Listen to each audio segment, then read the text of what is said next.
Enzo Recto, kalaban ang katiwalian at kasinungalingan, kakampi sa katotohanan at kabutihan.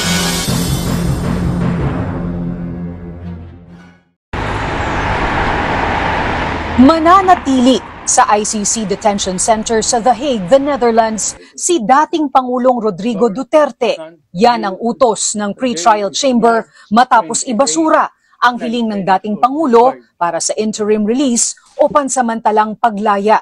Ikinatuwa ito ng mga pamilya ng mga biktima ng war on drugs. Malaking gaan at alwan sa pakiramdam ng mga biktima na hindi makakauwi si Duterte habang may trial pa siyang hinaharap. At natutuwa kami na ang desisyon ay malinis, pulido, malinaw.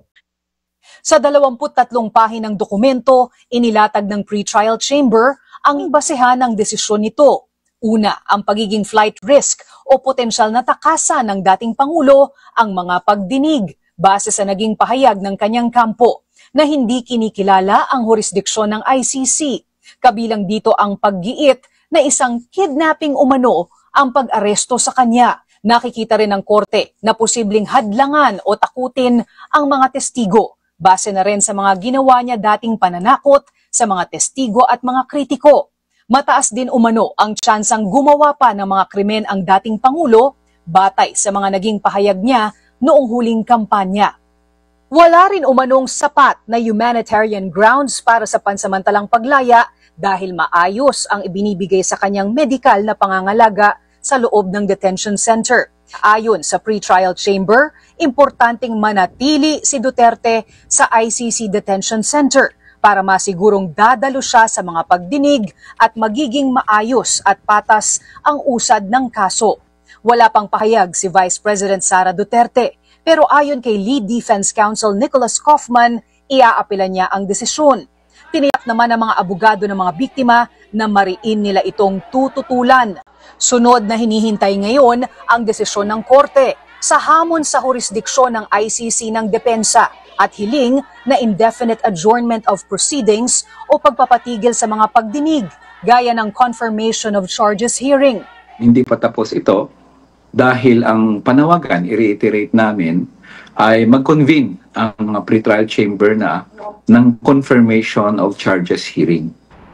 Formal nang tinutulan ng Office of Public Counsel for Victims o OPCV na kumakatawan sa mga biktima ang hiling ng depensang itigil ang mga pagdinig dahil sa cognitive impairment umano o problema sa memorya ng dating Pangulo.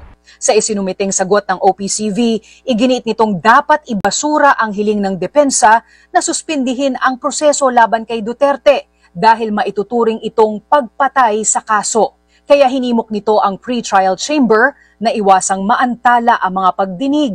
Dapat na masuri ng independent experts ang tunay na kalagayan ni Duterte.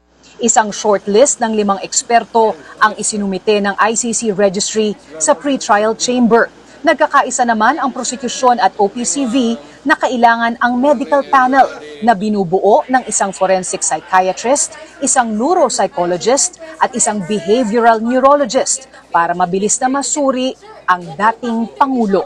Magandang araw po sa inyong lahat, pero hindi po mabuting balita. Well, kakalabas lang po ng desisyon ng ICC pre-trial chamber kung saan pinasura nila ang mosyon ni Tatay Digong para magkaroon ng panandaliang kalayaan o yung tinatawag na interim release.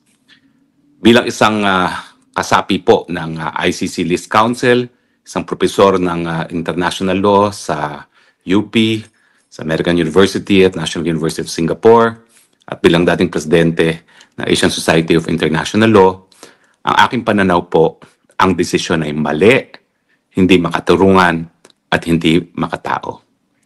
Para siguro po maintindihan natin ang desisyon, himay-himayin po muna natin kung bakit sang-ayon sa hukuman, hindi dapat mabigyan ng panandaliang kalayaan si Tatay Digong. Unang-una. Ang unang-unang batayan, meron ba raw pong probability na ginawa ni Tatay Digong ang mga paratang labang sa kanya. Ang problema po dito, ang sabi ng hukuman, hindi po nag-address ang kampo ni Tatay Digong dito sa isyong ito at naniniwala ang hukuman na meron pong probability na ginawa nga po ni Tatay Digong yung mga paratang sa kanya na crimes against humanity. At kung naalala nyo, 3 pong charges yan. No? Yan po yung nangyari daw sa Davao nung siya ay mayor, yung mga target killing, yung siya ay presidente na, at yung mga patayan na naganap dahil di umano sa war on drugs. Ang pangalawang batayan, ang pinaka-kontrobersyal. Ito ang issue na meron bang probability na tatakas si Tatay Digong kung siya ay binigyan ng panandaliang kalayaan or interim release. Bakit kontrobersyal? Dito ko po tingin, nagkamali ang hukuman. Ano po ang basihan ng pagsabi ng hukuman na merong probability na siya ay tatakas? Well, karamihan po, in fact, halos lahat ng sinabi ng hukuman ay base po sa mga sinabi ni VP Sara. Ano po yung mga sinabi niya? At saka yung ginawa ng pamilya. Well, nung inaresto raw si Tatay Digong, violent raw na nag-release ang kanyang mga kaanak. Siguro ito yung nakita nilang paninigaw ni Hanilet doon sa Villamor. No? At ang mga sinasabi ng mga statements ni VP Sara ay kasama na yung sinasabi ni VP Sara na mali ang paraan para nakuha ang jurisdiksyon sa pagkatao ng kanyang ama dahil hindi dumaan sa tamang proseso under Article 59 ng Rome Statute, hindi siya hinarap sa lokal na hukuman at kinidnap ng Marcos administration para i-deliver sa hukuman. Sinabi rin ng hukuman na nag-akusa daw ang VP Sara na nagsabwata ng ICC at ang Marcos administration para nga mawala ang pinakamalaking tinik sa kagustuhan ng mga Marcos na maging Marcos forever. At ito nga si Tatay Digong. At binanggit pa na nung minsan sa labas po ng hukuman, nagsalita si VP Sara na siguro dapat itakas na lang natin si Tatay Digong sa kulungan. Himay-himahin po natin kung bakit hindi sapat ito mga bagay-bagay na ito bilang basihan na meron daw probability na tatakas si Tatay Digong. Well, unang-una yung mga nangyari sa Villamor. Hindi ba natural na reaksyon yan ng pamilya na hinihingan mo ng warrant of arrest, wala naman sila mapakitang warrant of arrest? Bakit naman sasama si Tatay Digong sa kanila na voluntarily kung wala naman silang mapapakita ng warrant of arrest? At nakita naman natin na dahil sa konteksto na nangyari doon sa pag-aaresto niya, na bigla na lang siya hinarang habang siya ay pabalik sa Hong Kong, sapilitang sinakay sa eroplano, natural, magkakaroon ng emotional reaction yung mga tunay na nagmamahal kay Tatay Digong kasama ng kanyang kapamilya. At noong mga panahon na yon, ang mga tanging kapamilya niya ay si Ma'am Hanilet at saka si Kitty Duterte. Minamasama ba nila na ganun ang reaksyon ng common law partner ni Tatay Digong? Ang katotohanan naman po, talagang wala namang basihan yung pag-aaresto. Dahil ang katotohanan po niyan, si Justice Ascona nang nagsabi, yung warrant of arrest sa ICC na hindi naman ang pinakita kay Tatay Digong nung panahon na siya inaresto, dapat dumaan muna sa Regional Trial Court nang ma-asserte na ang personalidad na inaaresto ay yung siyang hinahanap ng ICC at dapat masigurado rin yung kanyang karapatan pang tao ay narespeto at masiguro na walang paglabag sa soberenya ng Pilipinas. Bunyog, bunyog, halikan na kasama ka. Bunyog, kapag buklod ay may pag-asa. Luzon, Visayas, Mindanao, isa ang pananaw.